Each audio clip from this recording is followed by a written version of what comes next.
Entonces, decíamos que en una sucesión, así como pusimos en el apunte, nosotros generamos... A ver, yo tengo que ver el pizarrón, si no...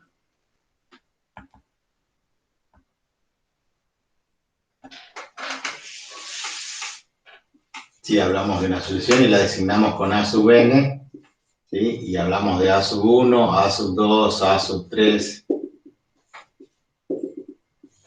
Decimos en forma general A sub n, ¿sí? Donde n pertenece a los naturales y la sucesión entonces A sub n, decimos que donde n pertenece al conjunto de los naturales. Recuerdan que esos naturales eran naturales asterisco. ¿Qué significa? Los naturales sin el 0. Entonces arrancamos con n que vale 1, con n que vale 2, con n que vale 3. Entonces podemos decir que hay una función de 1, que le llamamos a sub 1, hay una función de 2, que le llamamos a sub 2, hay una función de 3, como a sub 3, o una función n, que es a sub n. Ahora, cada uno de estos elementos, a sub 1, a sub 2, a sub 3, pertenece al conjunto de los números reales, o sea, es un subconjunto de los números reales. Entonces, cualquier expresión, si ponemos otra sucesión b sub n, ¿sí? Y escribimos una fórmula que dice n cuadrado sobre 2n más 1, ese sería el término enésimo. ¿Qué significa? Que nosotros vamos a ir dándole valores a 1, en vez de trabajar con x, como las funciones que trabajamos en análisis matemático, vamos reemplazando el 1, elevado al cuadrado es 1, y abajo 2 por 1, 2, 2 más 1, 3. El que le sigue, cuando n vale 2, 2 al cuadrado 4, y abajo 2 por 2, 4 más 1, 5. Y luego decimos 3 al cuadrado 9, y abajo 3 por 3, 9 más 1, 10. Y después, fíjense, cuadrado de 1, cuadrado de 2, cuadrado de 3, cuadrado de 4, cuadrado de 5. Y abajo el duplo más 1, o sea, 2 por 4, 8 más 1, 9. 2 por 5, 10 más 1, 11. Entonces tenemos 3, 5, 10. Acá, no sé dónde saqué el 10 este. Cualquier cosa, eso. 2 por 3, 6 más 1, 7. Entonces, fíjense que en el denominador tenemos 2n más 1. 2n significan números pares. Al sumarle una unidad, son impares. Y tenemos el 3, el 5, el 7, el 9, el 11, y así seguimos hasta el infinito. Ese n cuadrado sobre 2n más 1 es lo que nosotros llamamos término enésimo. Término general, o lo que llamamos generalmente enésimo, el enésimo término. Esto es un ejemplo de una sucesión. Existen infinitos tipos de sucesiones, y en esas sucesiones habíamos comentado ya en esa clase que las sucesiones podían estar acotadas, o sea, tienden a un determinado valor. Ustedes observaron acá que esto arranca en un tercio, tenemos 4 quintos, 9 séptimos, 16 novenos, y vamos dividiendo numerador y denominador. Observamos que en este caso arrancamos en un tercio, que sería 0,33 periódico, y luego nos vamos a 4 quintos, que es 0,8, o sea, aumentó 9 séptimos, que serían ¿cuánto? 1,22, después 16 novenos, 1, y pico, 25 11, y esto va creciendo, y este número se hace cada vez más grande. Entonces, todo lo que nosotros hemos visto, el límite, cuando x tiende a infinito, lo vamos a aplicar acá también. Cuando n tiende a infinito, este infinito al estar elevado al cuadrado es más infinito que esto. ¿Se acuerdan que cuando teníamos límite debíamos numerador y denominador por el mayor grado?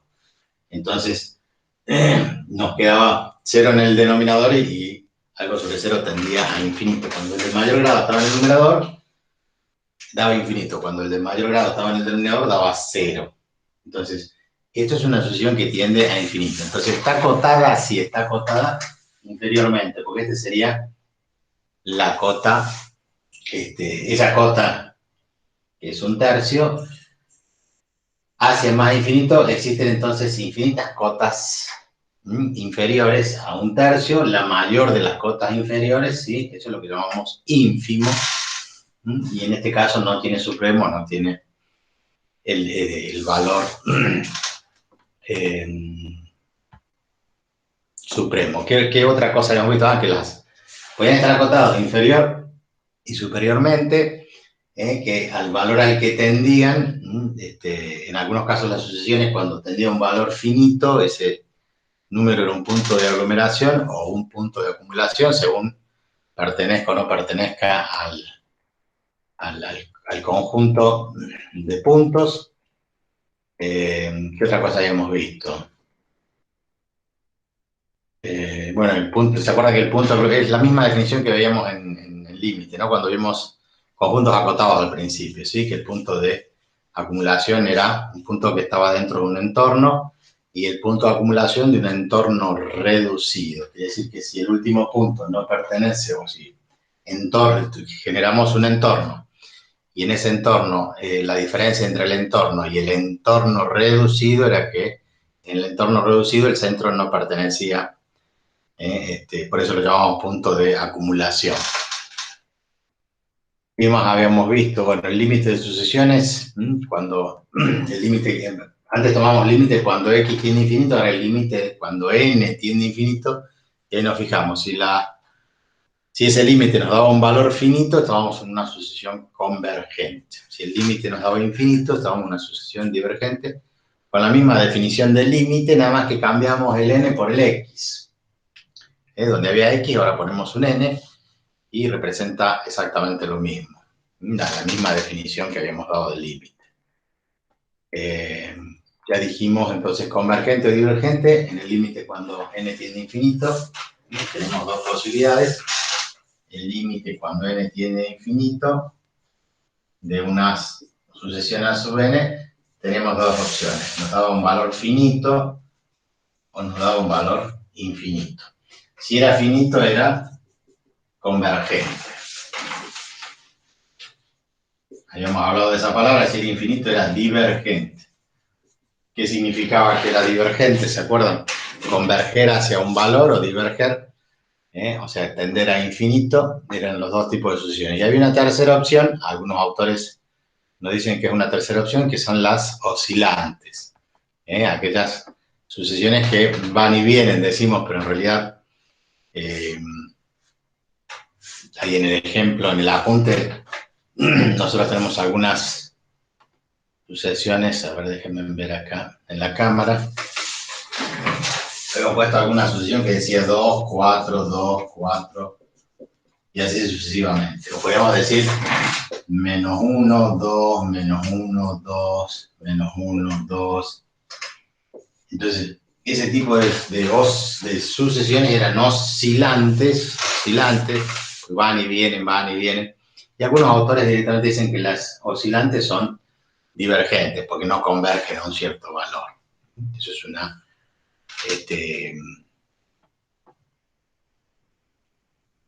la opinión de algunos autores, ¿no? No tomarla como una clasificación más las sucesiones oscilantes. Bueno, la función no tiene límite finito ni infinito, o sea, cuando n tiene infinito, va oscilando, pasa de un valor a otro.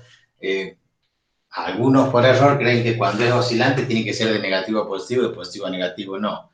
El oscilante puede ser con valores positivos, puede ser que la oscilación tenga más de un punto, podríamos haber puesto acá menos 1, 2, 3, menos 1, 2, 3, menos 1, 2, 3, y que va oscilando no con dos valores, sino con tres valores o más. Pero al fin y al cabo es una oscilación. Y después habíamos definido, no sé si recuerdan, las sucesiones monótonas y las monótonas crecientes o decrecientes. Entonces, aquí llamamos una sucesión, en este caso que hemos dado acá, un tercio, 4/5, 9/7, acá vamos viendo que el valor va creciendo. Entonces es monótona creciente. Ahora podemos decir que es estrictamente creciente cuando cada uno de los elementos es menor que el anterior. Y este es menor que el anterior y este es menor que el anterior. Si es menor o igual, decimos que es creciente.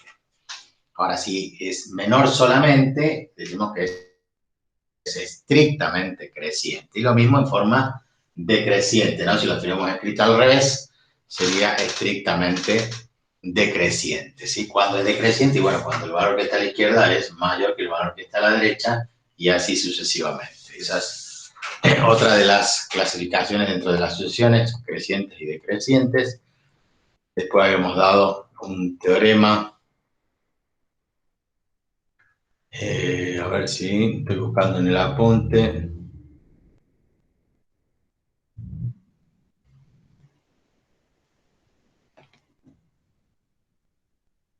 Una sucesión numérica es convergente, entre toda sucesión contenida en ella también converge. O sea, hablamos de subsucesiones.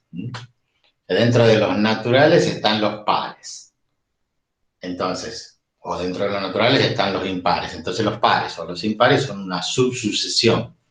El grado de convergencia de si una sucesión es convergente, converge en su lugar. Si tengo una subsucesión de esa sucesión, también va a ser convergente. Bueno, y después esto, y ahí terminaba. Esto es lo que habíamos dado ya, habíamos desarrollado ya con fórmulas y todo lo demás en la clase, hace un par de clases, 2 clases atrás respecto a esto. Bueno, y allí comienza series. Yo ya les había adelantado un poquito por qué estudiar series. ¿Alguno se acuerda? Si participó en alguna de esas clases. ¿A qué nos referíamos con series?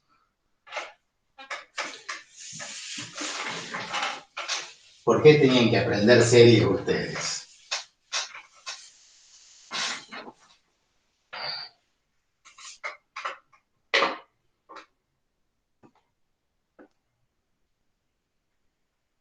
¿Nadie estuvo en esa clase? ¿Dónde se aplicaban? ¿Dónde les decía yo que iban a aplicar las series? Tenemos 2 lugares fundamentales.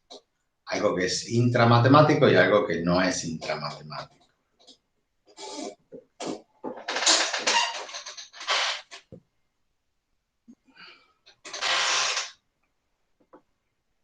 Bueno.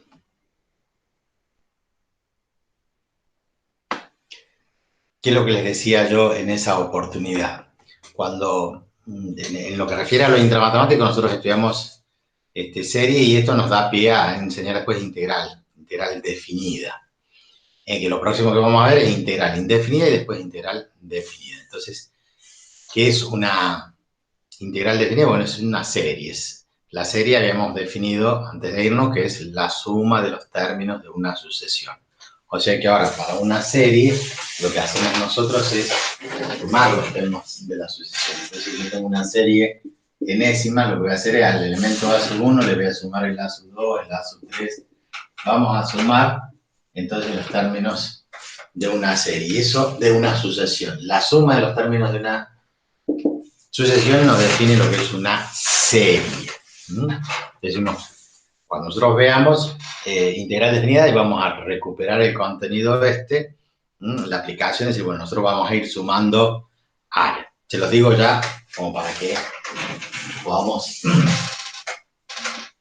interpretarlo. Nosotros vamos a tener una función igual a f de x, de tal forma que si yo quiero calcular la superficie que hay en todo este recinto, que es el eje x, entre A y B, ¿sí? Y la función f de x, acá hay una superficie que se mide en centímetros cuadrados, metros cuadrados, pulgadas cuadradas, lo que fuere.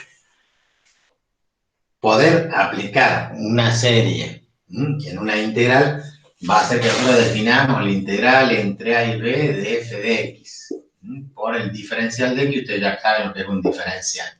Entonces, dado una función, nosotros esto nos va a permitir calcular el área que hay en ese recinto. Esa área se calcula con una integral. ¿Dónde interviene la serie? Y es que en realidad nosotros lo que hacemos es subdividir. O sea que yo tomo esto a la mitad, tomo a la mitad, tomo a la mitad, y después a la mitad de la mitad, y así lo voy subdividiendo en pequeños porciones de área, y yo si voy sumando el área de cada uno de esos rectangulitos, vamos a terminar calculando el área total. O sea, ese A sub 1 más el A sub 2 más el A sub 3, porque estamos sumando un rectangulito acá bien chiquitito, o sea, el ancho es el valor diferencial de x, acá tenemos otro diferencial de x, o sea, cada uno de esos subdivisiones que hacemos, lo que nos permite entonces tomar esto con un delta de x que después se transformaba en un diferencial de x, que es el ancho que tiene acá el rectangulito ese. ¿Y la altura quién lo da? Y la altura lo da la función. Para cada valor de x tengo un f de x. Entonces esto lo que está haciendo es sumar, esto es una S alargada, que significa suma de cada uno de los rectangulitos. Entonces, esto sería la aplicación, lo que van a ver después, lo que vamos a ver después como integral definida. Esto es una parte que es lo que decimos que es intramatemático, porque nos permite a nosotros interpretar un concepto, esa sumatoria, que ya nosotros lo vamos a tomar como el símbolo de sumatoria, de los f de x por la diferencial de x, pero en el límite cuando el diferencial de x tiende a cuánto, tiende a 0, o cuando el delta de x, en vez de diferencial lo llamamos delta de x, cuando delta de x tiende a 0 se transforma en diferencial de x, como un infinitésimo. Entonces, esa sumatoria es lo que nosotros llamamos serie. En un momento no vamos a hablar de serie, vamos a hablar de sumatoria. Eso sería lo intramatemático. Ahora, lo extramatemático, lo que quiero decirles que lo van a utilizar ustedes en cálculo financiero, que es lo que les dije el otro día y les estaba preguntando recién, ¿dónde aplicamos esto? Y lo aplicamos en un tema que se llama amortizaciones, rentas, imposiciones, que era hacer una suma de cuotas para lograr un capital para pagar determinado bien, para hacer algún tipo de operación que ustedes ya conocen, que ustedes saben como es esto de pagar en cuotas. Esa suma de cuotitas va a hacer que nosotros lleguemos a calcular un plazo fijo, por ejemplo, para obtener un monto determinado. ¿Sí? Van a ver ustedes una formulita de matemática financiera que dice que el monto final es igual al capital inicial por 1 más la tasa elevado al. Con esto calculamos, esta sería la base de todas las fórmulas que vamos a ver. Tenemos un capital, tomamos $10.000, lo ponemos en el banco nos da una tasa de interés, que hoy en porcentaje sería, por ejemplo, un 30% anual. Ese 30% anual dividido en 100 es un 0,03 mensual. Un 0,3 mensual, perdón. Ese 0,3 es la tasa, y si nosotros lo ponemos acá en 10 meses, 20 meses, 30 meses, este periodo de tiempo puede estar expresado en meses, semanas, días, años, bimestres. Entonces, eso les permite saber cuánto vale, cuánta plata vamos a retirar. Este es el monto final cuando depositamos un capital inicial de una determinada cantidad de tiempo bajo una cierta tasa. Entonces, ese monto final, el cálculo de eso es una sumatoria de lo que iríamos ganando de intereses mes por mes. El primer mes ganamos 100 pesos, el segundo mes 110 pesos, el tercer mes 111 pesos, y vamos sumando los intereses más el capital y con eso formamos el monto final.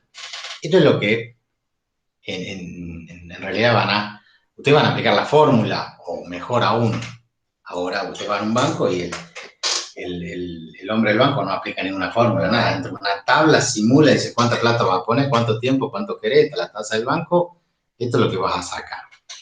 Eso no solamente se aplica a un plazo fijo, sino que, como les comenté el otro día, tiene que ver con otras operaciones que también tienen que ver con el dinero, que no es para un plazo fijo, sino que a veces es para generar una renta, para generar una jubilación, para generar una amortización de algo. ¿Se acuerdan que yo les comentaba que era amortizar un bien? Es decir, yo compro, invierto un capital y después lo tengo que recuperar.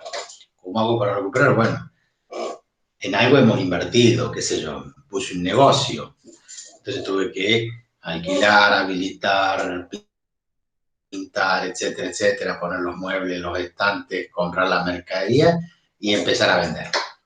Entonces, todos los meses voy a tener una cierta ganancia. Esa ganancia con el tiempo va a hacer que amortice el capital inicial. O sea, que lo que yo invertí, la plata que yo invertí para, para poner ese negocio, la debo amortizar en algún momento. Otra cosa más sencilla y tal vez con menos... Me compro un auto y digo, bueno, este auto lo quiero amortizar porque lo voy a poner a trabajar como un taxi o como un remis. Entonces, se supone que yo debo ir trabajando ese vehículo con ese vehículo y ir ahorrando plata que me va a devolver a mí lo que yo gasté en ese vehículo. Esto no es siempre así. Ustedes lo van a entender mejor cuando ya estén en la profesión. Digo, esto no es así lo del auto, ¿no? Pero existen diferentes tipos de inversiones. Pero los cálculos para esas amortizaciones sí son muy importantes en las empresas. En donde haya alguna empresa, donde haya donde haya plata de por medio, siempre estamos pensando en la ganancia. Nadie hace nada sin pensar en que tiene que obtener un rédito, tiene que obtener una ganancia.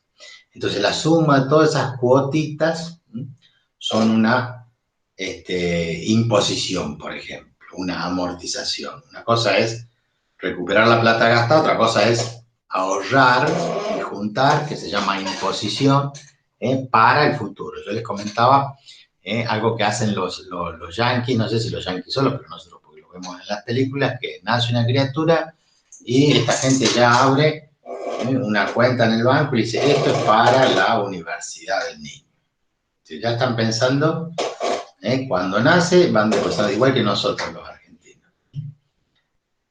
Que alguno de ustedes está usando plata que sus padres ahorraron cuando ustedes nacieron y le dijeron esto es para cuando vos vayas a la universidad. Esto es algo, digamos que en la economía argentina imposible de predecir.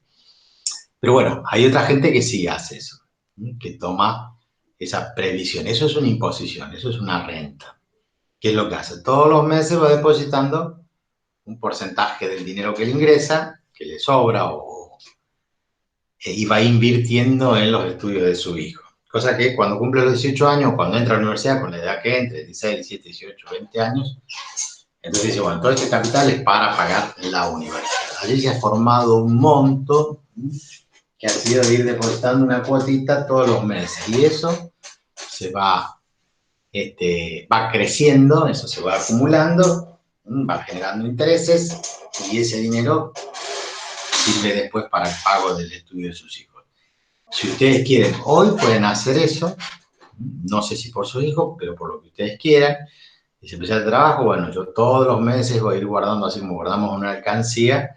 Antes existía una caja de ahorros, así como la libreta universitaria que tienen ustedes. Uno iba al correo, le compraban unas estampillas, las pegaba allí, iba juntando esas estampillas que tenían un determinado valor y a partir de allí, con el tiempo eso se iba actualizando por los intereses. Hoy en día eso no existiría jamás porque perderíamos plata. Con la inflación que hay, nuestra moneda se va devaluando mes a mes, día a día.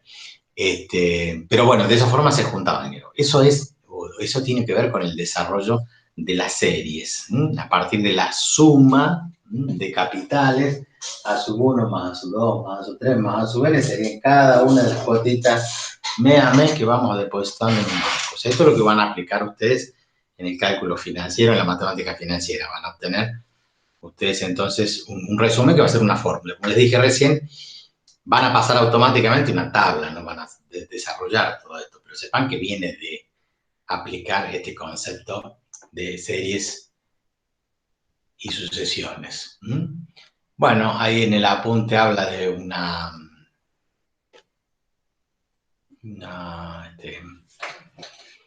paradoja del corredor de don Zenón, Dice, un corredor no puede alcanzar nunca la meta porque siempre tiene que recorrer la mitad de la distancia antes de correr la distancia total. Es decir, cuando haya recorrido la primera mitad, tendrá que recorrer la otra mitad. Entonces, esa paradoja de Zenón decía que si alguien quiere llegar a la meta, ¿de qué forma?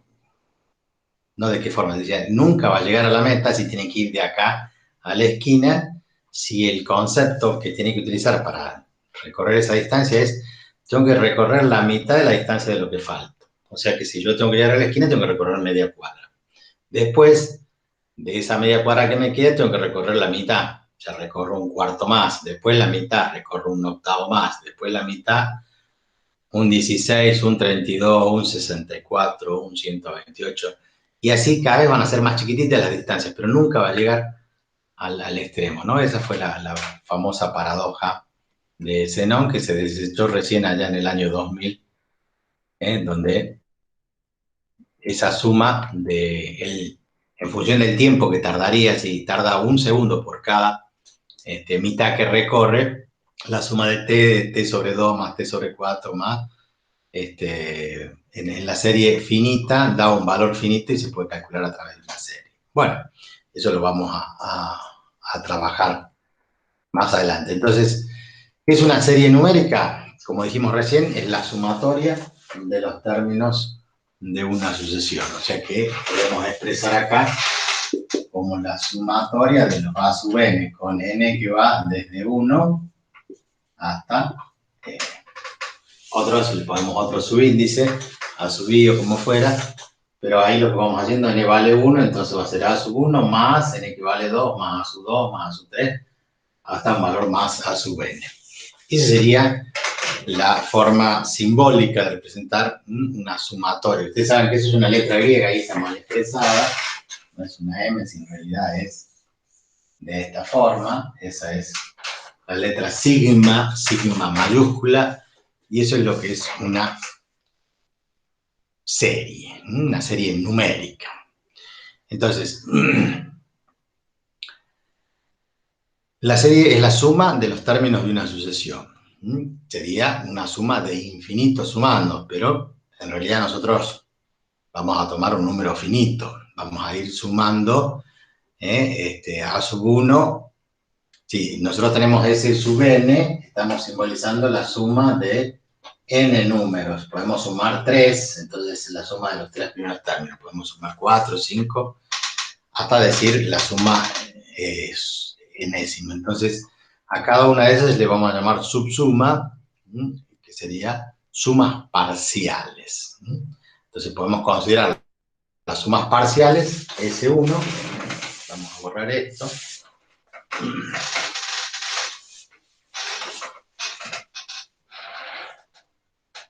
Entonces, vamos a tener la suma 1 y bueno, un solo término no hay con quién sumarlo, ¿no es cierto? La suma 2 va a ser a sub 1 más a sub 2. La suma 3 va a ser a sub 1 más a sub 2 más a sub 3 y así hasta la suma enésima, que es a sub 1 más a sub 2 más el a sub n. Entonces esas sumas parciales, ¿sí?, hasta llegar a un determinado a sub n, podríamos poner a sub n menos 1 y acá a sub n. Inclusive podemos hasta la a sub n más 1 y sabemos que porque este subíndice tiene que ver con el conjunto de los números naturales, ¿sí? Entonces, ahí tenemos una sucesión, podemos generar una sucesión de las sumas. O sea, volvemos al tema de sucesiones. Bueno, yo tengo una sucesión que se llama SN, o sea, la suma 1, la suma 2, la suma 3, la suma enésima. Y ahí tenemos entonces una sucesión indefinida, ¿no? Hasta un determinado valor. Esa sucesión va a determinar que una serie es convergente, divergente u oscilante, ¿sí? O sea que si la sucesión de las sumas, o sea, todas estas sumas que están acá, convergen a un valor finito, entonces decimos que es una serie convergente. Si la suma, que la vamos a llamar S, obviamente, si la suma de la serie puede ser convergente, el límite de esa sucesión de sumas parciales va a tener un determinado valor S, ¿sí? Así cuando sumamos a su 1 más a su 2, qué sé yo, todo eso lo llamamos S sub n, o directamente S solo, como la suma de los infinitos términos. Bueno, si crece hacia el infinito, la sucesión va a ser divergente, o sea que nosotros vamos a tomar el límite cuando n tiende a infinito de S, y eso nos va a dar infinito. En ese caso, decimos que la suma es divergente. Ya sabemos que cuando es finito es convergente, cuando es, ¿no lo pusimos? El límite cuando n tiende a infinito de S sub n igual a L, siendo esto es finito, entonces decimos que es convergente. Ahora, la no existencia del límite, pues si no tiene un límite, entonces decimos que es oscilante, no es ni infinito ni es finito.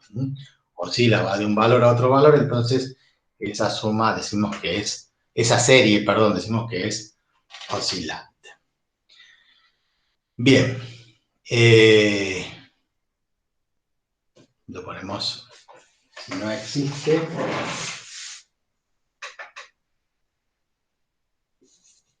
si el límite cuando n tiende a infinito de S no existe, escala o infinito o un valor finito. Ahora, si no existe el límite, entonces la serie es oscilante. Tenemos esa clasificación en los tres casos. Bueno, allí aparece un desarrollo de una sucesión.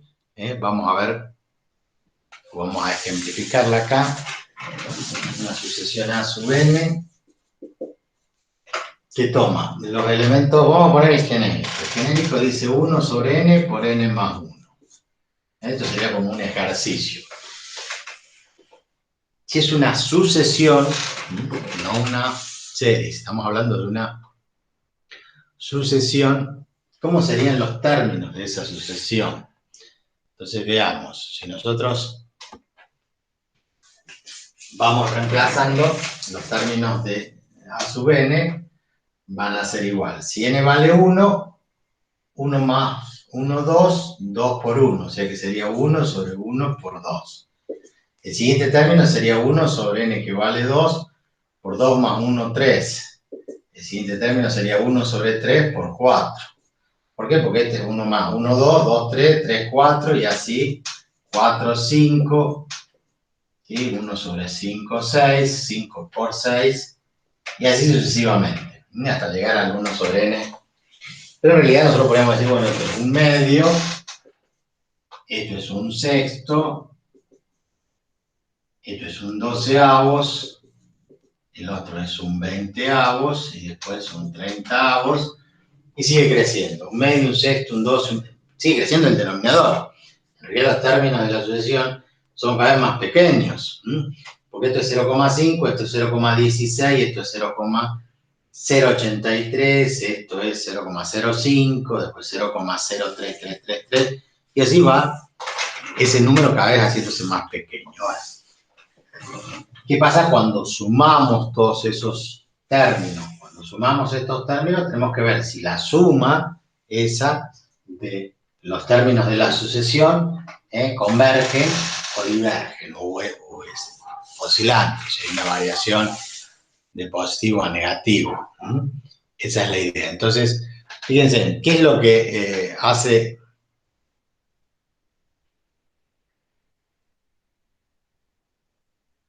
una descomposición en fracciones? Esto también lo vamos a ver en integrales. Dice, para saber si la serie es convergente, la sucesión de sumas parciales descomponemos en fracciones. ¿Cómo es esto de descomponer en fracciones? Bueno, fíjense qué interesante esto de la descomposición en fracciones.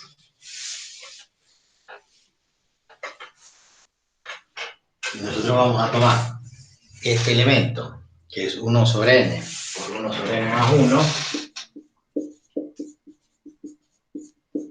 y vamos a decir que eso es igual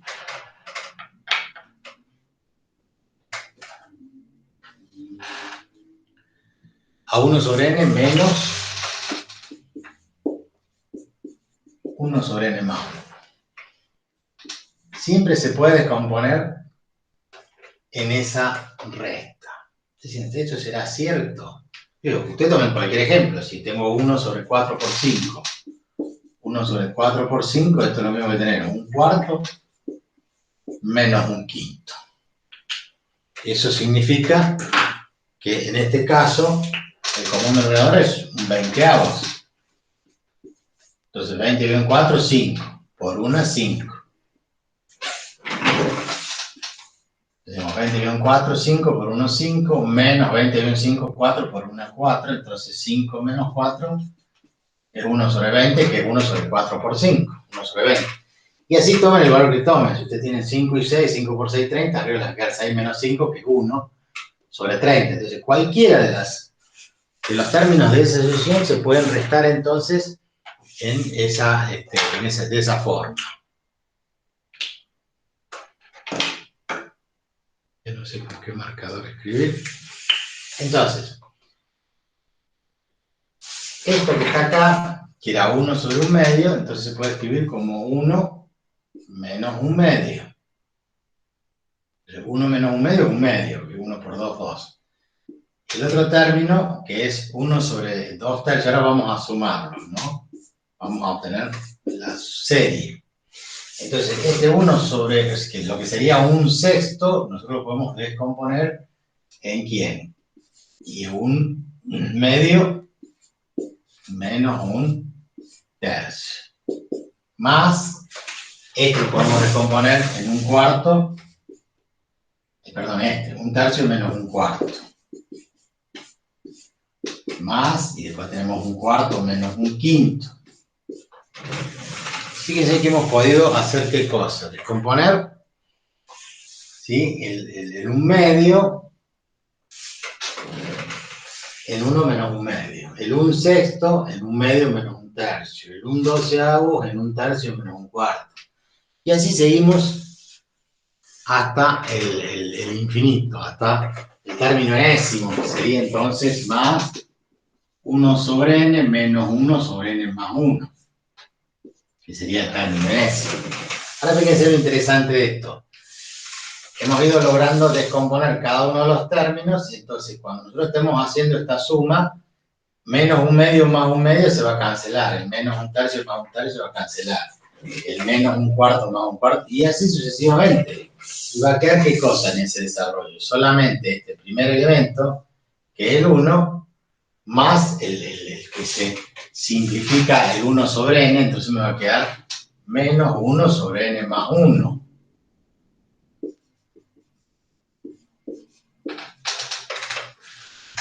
Sí, así vamos a poder desarrollarlo. Entonces, cuando n valga 40, en el lugar que ocupa n igual a 40, 40 más 1, 41, un 41. Entonces voy a tener 1 menos 1 sobre 41.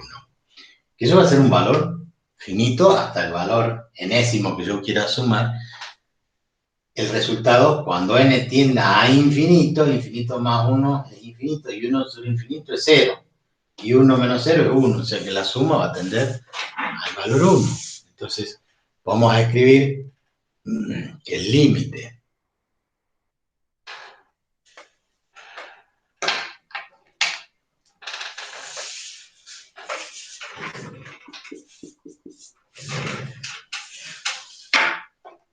vamos a tener que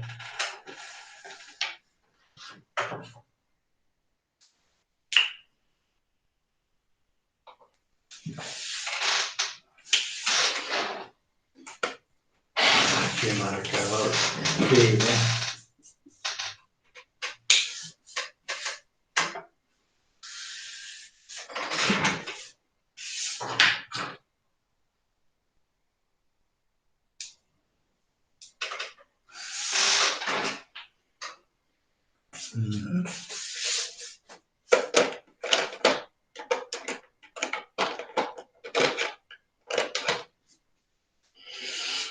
Esperen que tenemos un pequeñito problema técnico acá, que no escribe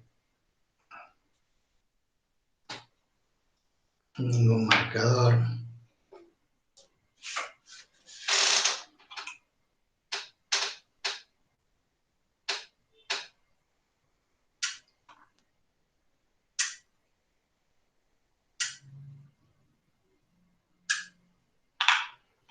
Bien.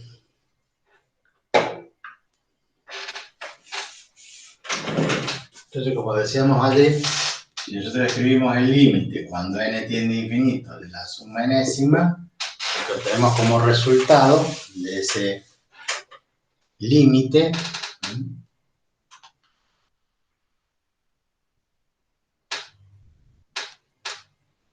al cancelar todos esos valores,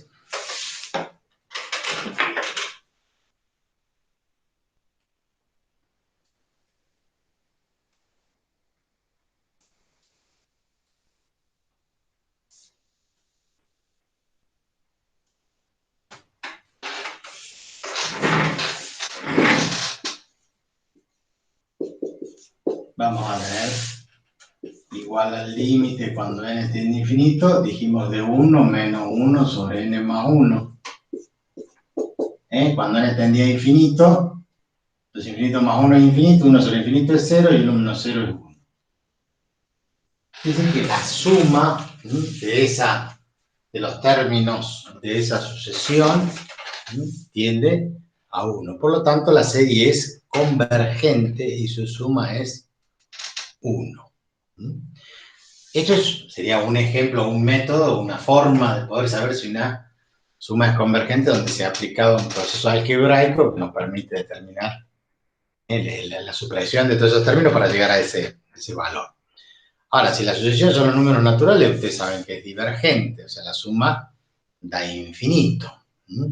¿Y cómo hacemos para sumar los números naturales? Nosotros tenemos otra sucesión, la de los números naturales.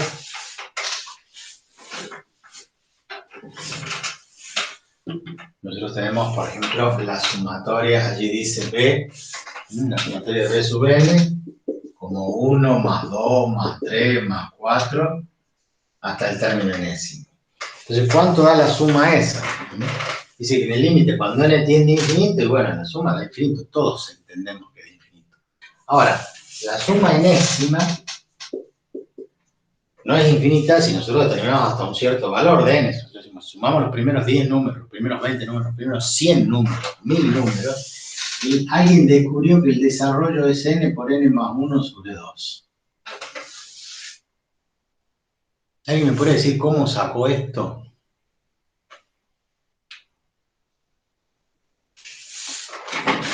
¿De dónde sacó esta fórmula? ¿Alguien tiene idea?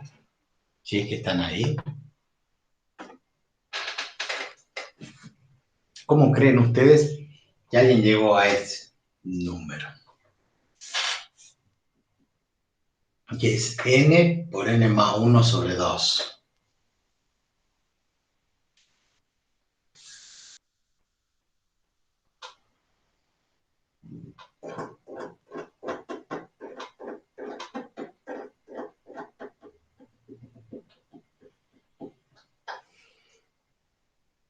¿Nadie tiene idea de eso? Recuerden, No. uno dijo que no y el otro también dijo que no, porque justo se superpusieron sus voces. Fíjense, esto se enseña cuando se enseña en la secundaria a los chicos que participan en las Olimpiadas Matemáticas. Dicen, ¿a quién se le ocurre decir, bueno, a ver, sume los primeros 100 números? Entonces uno piensa, a ver, si yo sumo del 1 hasta el 99, del 1 hasta el 99 sumo 1 más 99 me da 100. Pero fíjense que ustedes tienen el 1 más el 2 más el 3 más el 4 más el 5, y acá tienen el 95 más el 96 más el 97 más el 98 más el 99. Sumo los primeros 99 números. Entonces alguien dijo, si yo sumo el 1 más el 99 me da 100. Si yo sumo el 2 más el 98 me da 100. Si yo sumo el 3 más el 97 me da 100. El 4 más el 96 me da 100. El 5 más el 95 me da 100. Entonces tengo 100, 200, 300, 400, 500. ¿Sí? Haciendo todas las sumas. ¿Hasta dónde van a contar? Y bueno, hasta que sume acá el 40 y va a estar cuando yo voy haciendo, aumentando y disminuyendo, cuando llegamos acá al medio, no vamos a tener 50 más 50, vamos a tener 49 más 51. Más el 50. Yo en vez de haber sumado los primeros 100 números, acá tendría más 100, y lo mismo, hubiera sumado todo esto y en el medio hubiera quedado el 50 más el 50. El asunto que es más, ya, con esta técnica de sumar el primero y el último, después el que le sigue con el anterior y el que le sigue con el anterior, va a desarrollar una fórmula que es parecida a esta. Si yo hago 100 y 100 más 1 son 101, entonces 100 dividido en 2, 50, 50 por 101, porque acá estaríamos sumando 1 más 100, 101, 2 más 99, 101, 3 más 98, 101, hasta que llegamos allí al medio, que sería el 49 más el 50. Y responde al mismo valor. O sea, 100 dividido en 2, 50. ¿Por qué? Porque voy a llegar hasta el número 50. Tengo 50 veces 100. Acá tendríamos 50 veces 101. Bueno, ahí se dirime entre, si contamos desde el 1 hasta el 99 o hasta el 100. Pero prueben ustedes, sumen los primeros 10 números. Entonces, acá lo que interesa es la viveza de cómo interpretar. No importa si son 1000, si son 10.000 o 100.000 números. El asunto es que yo, cuando vaya tomando el primero y el último, después el que le sigue con el anterior, las sumas siempre van a ser, sumo n veces lo mismo, pero no n veces, sino la mitad. Y yo estoy tomando los dos extremos, entonces voy a llegar a la mitad de n. La mitad de n sería 50. Entonces sumo 50 veces ese valor último. Entonces yo lo llevo a reformularla, a dar esta fórmula que es n por n más 1 sobre 2. Si fueran 10 números nada más, 10 dividido en 2, 5. 5 por 11, 55. O sea que si yo tengo que sumar el 5, después tengo el 6, el 7, el 8, el 9 y el 10, yo sumo 1 más 10, 2 más 9, 3 más 8, 4 más 6, 7 más 5, me queda el 6. Entonces prueben a hacer toda la suma y apliquen la formulita. 10 sobre 2, 5 y 11, 55. Entonces cuando suman todos estos números, van a ver que tienen 11 más 11 más 11 más 11 y así 5 veces 11, o sea 55. Ese es el detalle. Pero lo importante de esto es que alguien se la ingenió, ¿sí?, para ver cómo establecer una fórmula. Como así hay muchas fórmulas en series, que vamos a ir viendo algunas, no todas.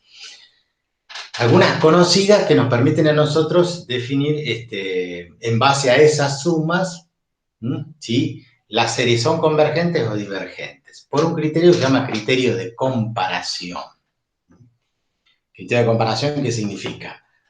Que si yo tengo estos términos de la serie y esta suma me da un valor finito, entonces, si yo tengo valores menores, que cada uno de ellos, si voy comparando y en vez de sumar términos más grandes, sumo términos más chicos, entonces la suma también va a converger.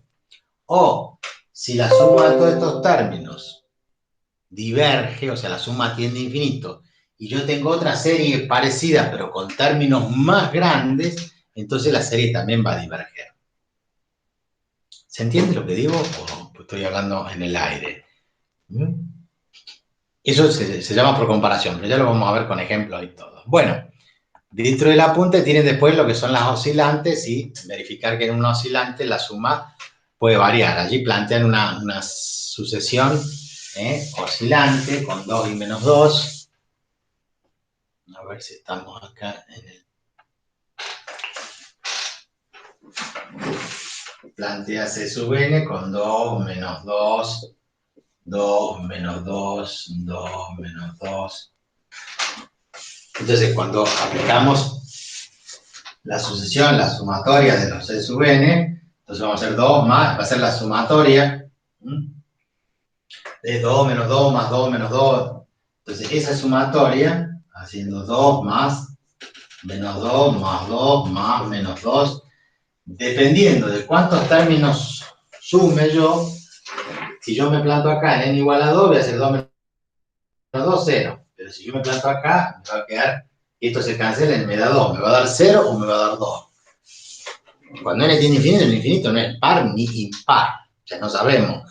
Por eso es oscilante, porque da 2 o da menos 2, según n sea par o n sea impar. Si n es par, da 0, y si n es impar, da 2. Entonces, no existe límite. Nosotros ya sabemos que para que exista límite tiene que ser único. Esto que aplicábamos límite por derecha o límite por izquierda, quedaban diferentes. Bueno, acá en vez de por derecha o por izquierda, en realidad, en este caso daría de acuerdo a la paridad. Si n es par o impar, eso me va a dar un número u otro. Al no tener un resultado, entonces decimos que ese límite es, que esa serie es oscilante. Bien. Condición necesaria de convergencia de una serie. Cuando hablamos de condición necesaria, recuerden que ustedes van a escuchar hablar no solamente acá en matemáticas, sino en otras. También cuando hablamos de condición necesaria y suficiente. O sea, hay una condición necesaria que decir, bueno, mínimo tiene que ser alumno del UNLAR. Listo, eso es una condición necesaria. ¿Para qué? Para rendir el parcial. Y suficiente será, bueno, que lo apruebe, por ejemplo. Pero, por lo menos, para rendir necesitamos una condición necesaria, que cumpla tal condición para la convergencia de una serie. Entonces, una serie para que sea convergente, decimos que su término enésimo tiene que tender a 0 cuando n tiende a infinito. Toda serie convergente, el término general tiene por límite 0. Ese es, en concreto, lo que estamos definiendo.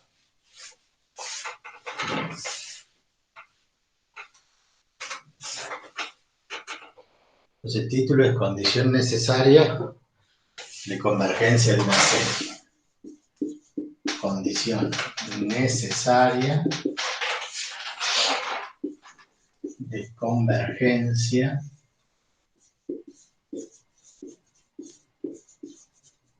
de una serie.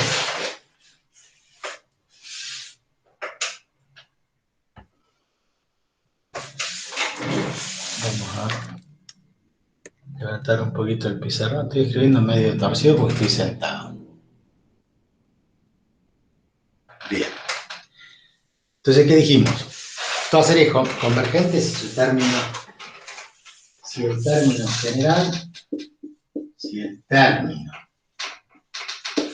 general, a sub n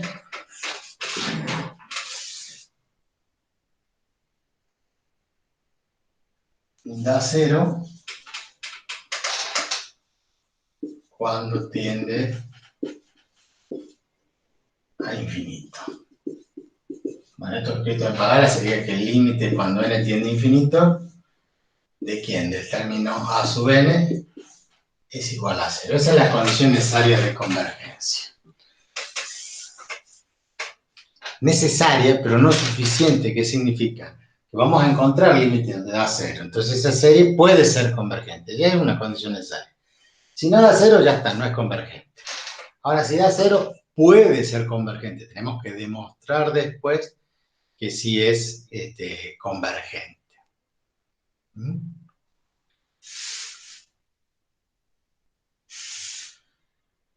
Bueno, la demostración que está en el apunte es solamente de considerar que si el límite cuando es n, el límite cuando n tiende a infinito de Sn es igual a S, y compararlo con ¿quién? Con el límite cuando n también tiende a infinito, pero para el Sn-1. También es igual a S. O sea, ¿qué significa? Si del término enésimo la serie da S y el término de la suma enésima menos 1 es el término anterior. ¿Se acuerdan que hicimos la suma parcial S1, S2, S3, Sn? Porque sumábamos los 10 primeros. Ahora si tomamos los 9 primeros, entre 9 y 10 la diferencia entre los dos, si es el mismo valor de suma, tiene que ser 0. O sea que en definitiva el límite cuando n tiende a infinito de Sn menos S menos 1 tiene que ser igual a 0 porque la diferencia entre los dos va a ser 0, sí va a ser un infinitésimo. En ese caso, decimos que si restamos miembro a miembro, acá no lo estoy poniendo, pero bueno, en realidad lo que estoy haciendo es restar miembro a miembro. El límite de Sn menos el límite de Sn menos 1. El límite de la resta es igual a la resta de los límites. Entonces tengo el límite de la resta es igual a la resta de los límites y obviamente eso tiene que dar 0. En ese caso vamos a tener que si el término enésimo cuando n tiende a infinito da 0, la serie es convergente. Si es distinto de 0, entonces la serie no converge. Que no converge significa que es divergente. Podría ser oscilante, eso ya lo vamos a ver, y nos vamos a dar cuenta solamente porque difieren en un signo. Normalmente lo que se hace es poner ese menos 1 elevado a la n, que hace que ese 1 sea par o impar de positivo, negativo, positivo, negativo. Si no, vamos a decir siempre entonces que la condición necesaria es que el término enésimo de 0.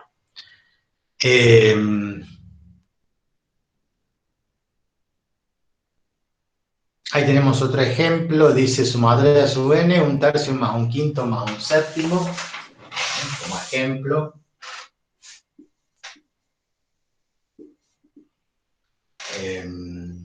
¿Cómo le llamamos a sub n directamente? La sumatoria de a sub n para un tercio más un quinto más un séptimo más. Y ahí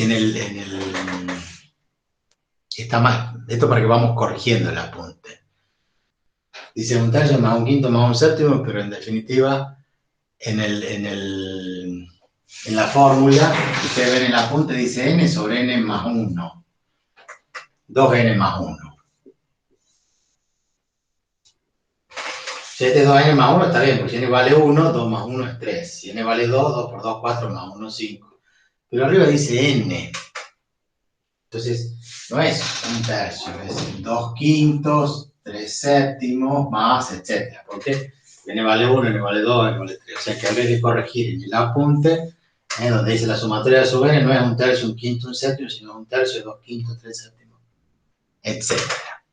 Entonces, el término enésimo es este que está acá. Entonces, ¿qué hacemos? Planteamos el límite cuando n tiende a infinito de n sobre 2n más 1. Y tenemos que, obviamente, ustedes ya esto lo saben, cuando n tiende a infinito, me queda infinito sobre infinito. ¿Se acuerdan que la forma de salvar la indeterminación cuál era? Dividir numerador y denominador por el de mayor grado. En este caso el grado es el mismo. ¿Por qué? Porque n está en la 1 y acá n está en la 1. Entonces al dividir por el de mayor grado me va a quedar límite cuando n tiende a infinito de n sobre n y abajo 2n más 1. Distribuimos en n, entonces se simplifican todo esto y me queda en definitiva 1 sobre 2, porque acá se simplificó y me queda 1 sobre n. ¿Cuándo? En el límite cuando n tiende a infinito. Entonces, el límite cuando n tiende a infinito, perdón, 1 sobre infinito es 0. Entonces, ¿cuánto me da esto? Un medio. ¿Me dio 0? No. ¿Cuál era la condición necesaria? Que el límite del término enésimo tiene que dar 0. Como este no da 0, da un medio, que es distinto de 0, entonces sabemos que esta serie no converge. Esa serie va a ser divergente. ¿Por qué? Porque la suma, porque la suma no la sabemos, podemos agarrar una calculadora y ponernos a sumar. Antiguamente hacían esto, sin calculadora. Entonces ponían un medio más 2 quintos más 3 séptimos más 4 y seguían hasta que ¿Qué es lo que ocurre? Que van a ver que hasta el n, cuando n tiende a infinito, esa suma parcial, hasta n que vale 1000, 2000, 3000, 10000, cada vez iba creciendo más y tendía a infinito, ¿sí? Esa es la idea de esta condición necesaria de convergencia de una serie, que es el término enésimo de 0. Otro ejemplo que tienen ahí dice, sea la serie 1 sobre 1 más raíz de 2, 1 sobre raíz de 3, 1 sobre raíz de n.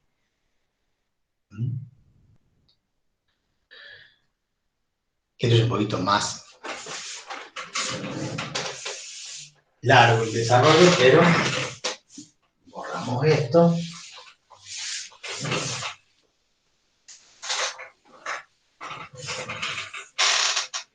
Y escribimos la sucesión.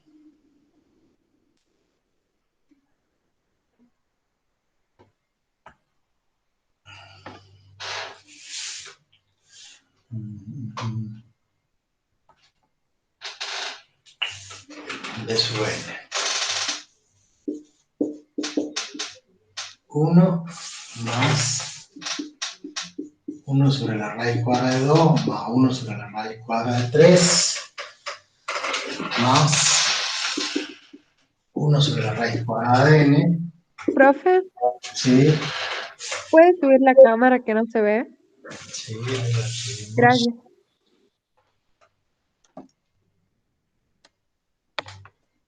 Ahí está. Bueno. Gracias, profe. No, por favor. Ahora vemos esto. Cuando n tiende a infinito, el término enésimo es infinito, la raíz de infinito es infinito y 1 sobre infinito es 0. O sea que nosotros planteamos el límite cuando n tiende a infinito de 1 sobre la raíz de n, es obvio que esto nos da 1 sobre infinito y 1 sobre infinito es 0. Entonces podemos decir que la condición necesaria de convergencia se da. O sea, la suma puede ser convergente. No estamos diciendo que converge, sino que puede ser convergente. Ahora, ¿cómo vamos a demostrar eso? A ver.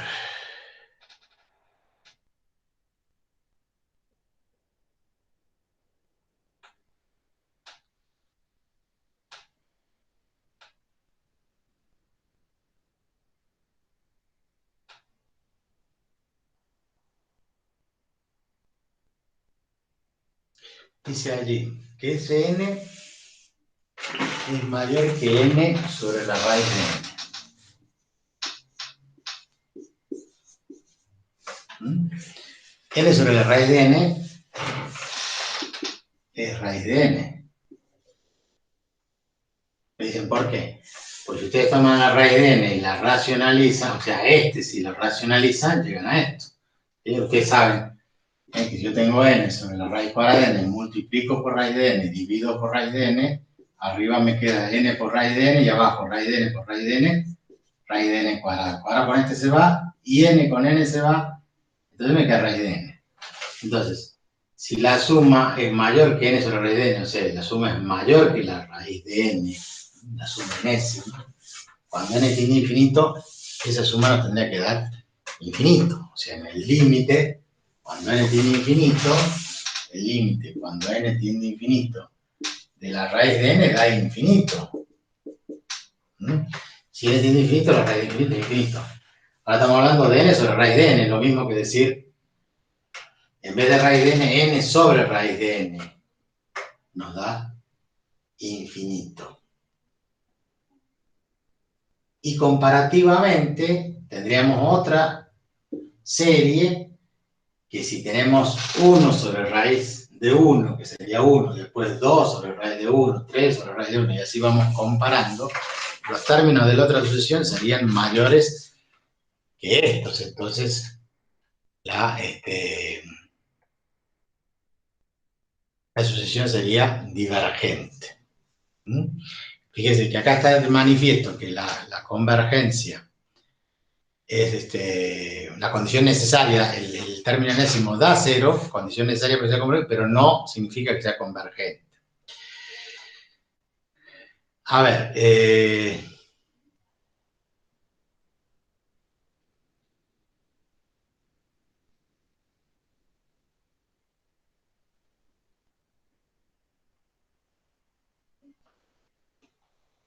¿cómo explicamos esto de que da infinito?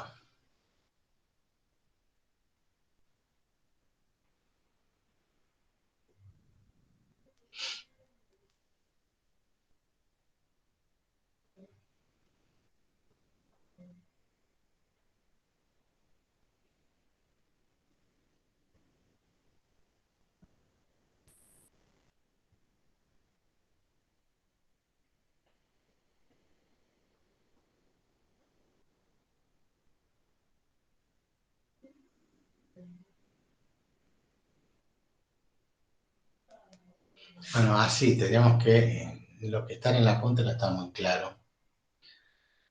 Entonces, en el ejemplo lo que dice la fuente es que la condición de que A sub n tiende a 0 no es suficiente para asegurar la convergencia de serie. ¿Qué significa? Que no es suficiente, que tenga una condición necesaria, pero no suficiente. Entonces, siempre es condición necesaria. Ahora, para comparar esto, si...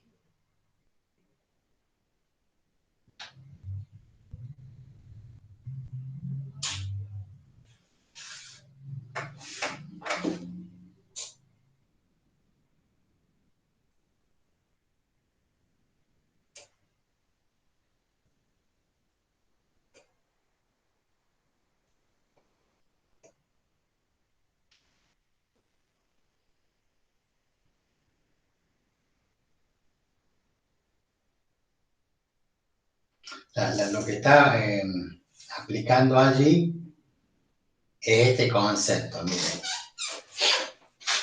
Vamos a hacerlo numéricamente, si no va a ser un poco complicado. Si nosotros, para que se interprete, ¿no? ¿Qué es lo que puso el autor? Esperen que acá tenemos un problema con la calculadora. Ustedes saben que si hacen 1 sobre raíz de 2, este valor que está acá, vamos a escribirlo acá, 1 más 1 sobre raíz de 2 es raíz de 2 sobre 2, que es 0,707. El otro valor, que es 1 sobre raíz de 3,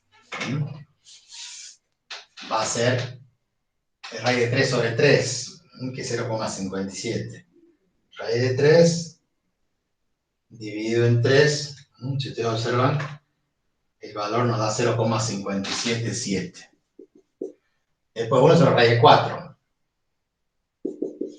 que es 0,5. La raíz de 4 de 2 me queda 1 medio.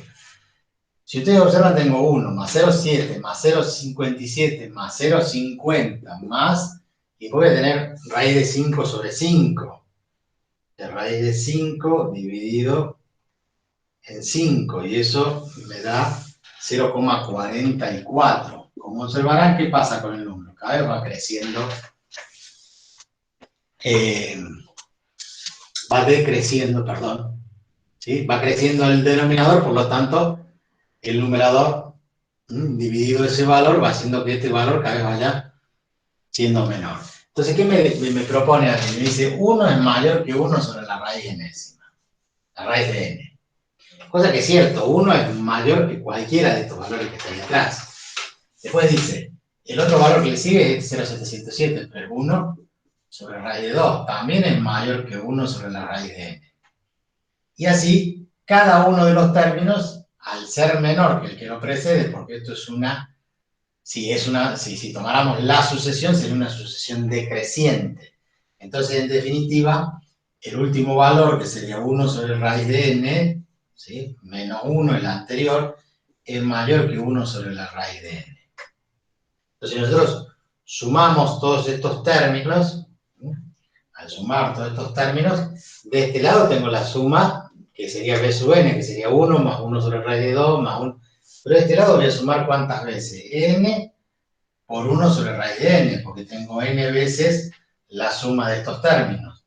Entonces, este n sobre raíz de n hemos dicho que es igual a la raíz de n. Entonces, esta suma, ¿a qué valor tiende? Tiende a ser mayor que la suma de estos términos. A ver si me explico. Cada uno de estos términos es mayor que este.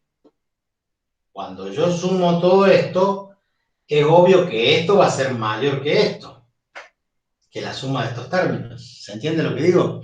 Si yo acá dejo el 0,44, que es el último valor, digo 1 es mayor que 0,44. 0,707 es mayor que 0,44. 0,507 es mayor que 0. Cada uno de estos es mayor que 1 sobre este término, o sea, 1 sobre raíz de n, que es este término. Si yo lo sumo n veces, o sea, sumo esto, más esto, más esto, más esto, es lo mismo que sume esto, más esto, más esto, ¿cuántas veces sume esto? N veces 1 sobre raíz de n. Pero esto es igual a la raíz enésima, por racionalización. Quiere decir que la suma esta es mayor que este valor, y este valor tendría a infinito. Cuando n tiende a infinito, la raíz de n da infinito. Entonces, si esto es de infinito, la suma de esto va a ser mayor que infinito. Entonces sería por comparación. Esa es la forma de justificar, ¿no es cierto?, que tiene el autor para decir esa serie tiene el término enésimo, que cuando n tiende a infinito da 0, condición necesaria de convergencia. Pero la serie no es convergente. ¿Por qué? Porque no es una condición suficiente. Entonces, lo que les estaba diciendo allí es sumar los términos en esta columna sumados acá es la sucesión que estamos teniendo acá. Es la sumatoria de b sub n. ¿Cómo va a ser? Va a ser mayor que esto. Y si esto da infinito, por esto que hemos dicho acá, entonces esto también da más que infinito. Ahí se justifica por un criterio que yo les decía hace un rato, ese criterio de comparación. Bien, existe un par de series que tienen que ver con las sucesiones, que son dos clásicas, que es la sucesión aritmética y la sucesión geométrica. Una sucesión aritmética es que le vamos sumando una razón, decimos